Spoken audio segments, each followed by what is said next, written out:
I'm Dave Daly from MobileDeviceTV.com. We're here today at Marion County offices, and we have the honor of interviewing Casey Gwinn. He is the president of Alliance for Hope International. And Casey, thank you much for coming today. You're spending a few days here in our county with our victim services team members, with the district attorney, our county commissioners. And for the first part, let me just say welcome to you and your team to Mid-Willamette Valley. We're so glad that you came, learning your background in leading nationally, hopefully internationally, how we as a society can make our lives better and help these victims. But what would you like to say to our county commissioners and our community for being here? Well, it's great to be here. I mean, we've been here a couple days already, and Marion County has some amazingly good things going on. Agencies doing really good work. A lot of agencies really committed to trying to break the cycle of child abuse and domestic violence. However, they're all kind of in silos. Yes. And we as a community need to be very conscientious of our neighbors. We just had a big tragedy in Roseburg. And what is it that you'd recommend to us as neighbors, as business owners, as volunteers here in Mid-Willamette Valley? What can we do to be stronger and help each other out?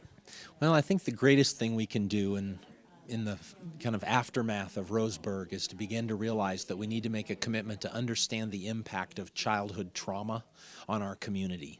What happens when kids grow up in homes with drugs and alcohol and some mix of child abuse and domestic violence? Because I guarantee you that when the story is told in Roseburg, the killer had a trauma history. He didn't grow up in a healthy, functional home environment. Wow. And we all ignore that early on until he kills somebody or kills a bunch of people, and then we say, oh, this is terrible, he's an animal, this is a tragedy.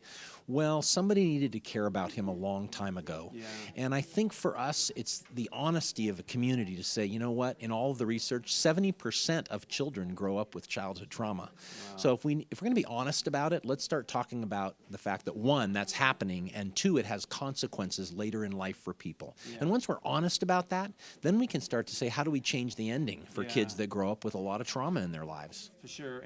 And to our citizens, being aware of social services websites, people who work there, would you recommend that for us living here in Mid-Willamette Valley? Well, I think that's certainly important. I mean, I love the agencies here like Liberty House and like Center for Hope and Safety and others that are doing really good work.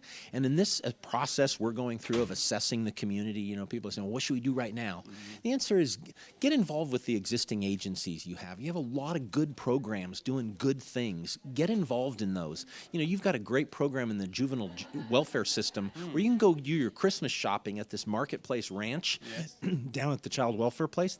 I love that. Wow. Man, go spend money there. There's kids making that stuff to pay off their restitution to crime victims. I love that. Wow. So support the existing organizations, but be aware that there's a lot more that needs to happen. Mm-hmm. The faith community needs to get a lot more engaged in this instead of just kind of being over here saying, come to us if you need us.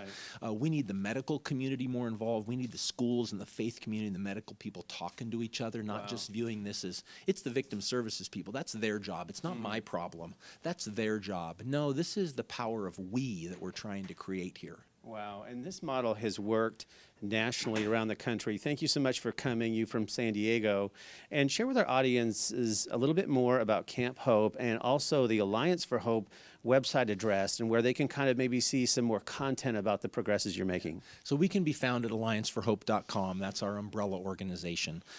Our goal is to develop these centers around the country. We bring all the agencies together under one roof.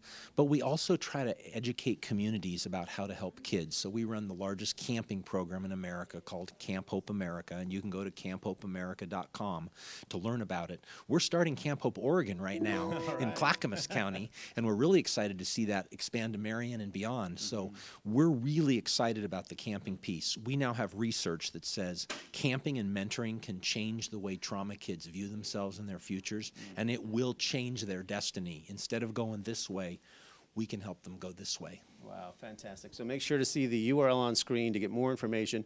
And final from our community, please express to your team, your family that you've been away from, how grateful we are that you've come and seen us. And hopefully we can have you back in a year or two and show you progresses, because there's lots of great people here. And for more great stories here in Marion County, visit MobileDeviceTV.com. Thank you.